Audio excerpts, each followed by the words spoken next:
ग्लानिर्भवति भारत अभ्युत्थानम् अधर्मस्य तदात्मानं सृजाम्यहम् परित्राणाय साधूनां विनाशाय च दुष्कृतां धर्म संस्थापनार्थाय संभवामि युगे युगे। कृष्ण तदात्मानं सृजाम्यहम् अर्थात हे भारतवंशी अर्जुन, जब जब धर्म की हानि और अधर्म की वृद्धि होती है तब तब मैं अपने आप को साकार रूप से प्रकट करता हूँ। एक समय की बात है, मथुरा राज्य में उग्रसेन नाम का एक राजा था। उसने अपनी पुत्री देवकी का विवाह वासुदेव नाम के युवक से तय किया। देवकी का भाई कंस, जो कि बहुत ही क्रूर, दुष्ट और निर्दयी था, देवकी से अत्यंत प्रेम करता था। इसीलिए विवाह संपन्न होने के बाद कंस स्वयं उसको छोड़ने ससुराल गए।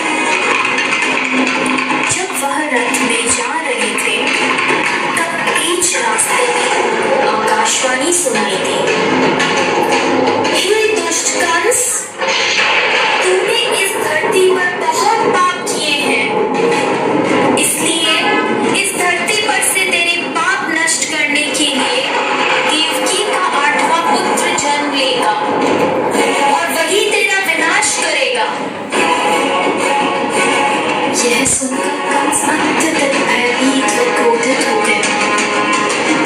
वह बीच रास्ते में से ही रथ को वापस मथुरा ले गया और देवकी और वासुदेव जी को बंदी गृह में डालकर बंदी बना लिया।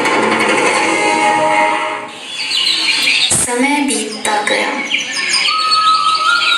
कुछ समय बाद देवकी की पहली संतान हुई। जैसे ही कंस को इसकी सूचना मिली, कंस ने देवकी की संतान को मार दिया। बात थी इस प्रकार कंस ने देवकी के 7 पुत्रों को उनके जन्म के तत्काल बाद ही हत्या कर दी। इससे वासुदेव और देवकी अत्यधिक दुखी थे। पर अंततः इस अंधकार के छटने का समय आ गया जब भगवान ने धरती पर मानव रूप धारण करते हुए जन्म लिया। उस दिन घनघोर अंधेरा और तेज वर्षा हो गई। ऐसे लगभग भगवान ने धरती पर देवकी की 8वीं संतान बनकर बालक रूप में जन्म लिया। जन्म लेते ही वहाँ एक दिव्य प्रकाश प्रकट हुआ और उस प्रकाश में से श्री विष्णु भगवान ने अपने पूर्ण अवतार में दर्शन दिए और वासुदेव से कहा, हे वासुदेव, मैंने इस धरती पर कंस जैसे दुष्ट और अत्याचारी मानव का विनाश करने के लिए कृष्ण अवतार में जन्म लिया है।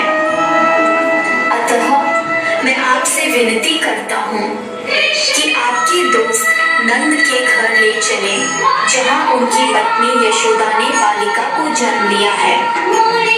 उस बालिका को यहाँ ले आकर मुझे यशोदा के बगल में सुला दे। ऐसा बोलकर भगवान अंतर्ध्यान हो गए। भगवान ने एक शिशु का रूप धारण किया और एक चमत्कार हुआ। वासुदेव और देवकी पीढ़ी मुक्त हो गए।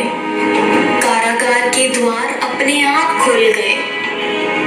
जेल प्रहरी गहरी निंद्रा में सो गए और ऐसे समय वासुदेव उस बालक को लेकर नंद के घर चल पड़े।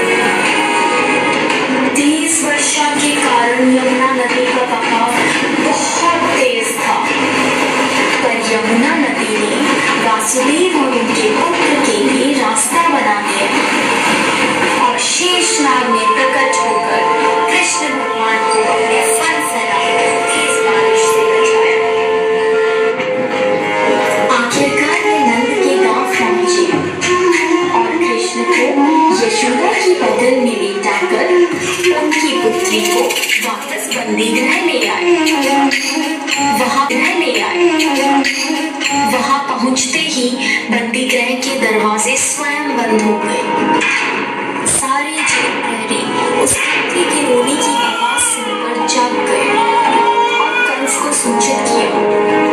जब कंस को सूचना मिली कि वासुदेव जी की 8वीं संतान पुत्री हुई है, तो कंस उस पुत्री को मारने लगा। अचानक उसमें से एक दिव्य ज्योति के साथ मां शक्ति प्रकट हुई और उन्होंने कहा, हे मूर्ख कंस, निर्दोष शिशुओं की हत्या करने से तुम्हें कोई लाभ नहीं होगा। तुझे मारने वाला इस धरती पर जन्म ले चुका है। तेरा वध करने के लिए देवकी के 8वें पुत्र ने इस धरती पर जन्म ले लिया है।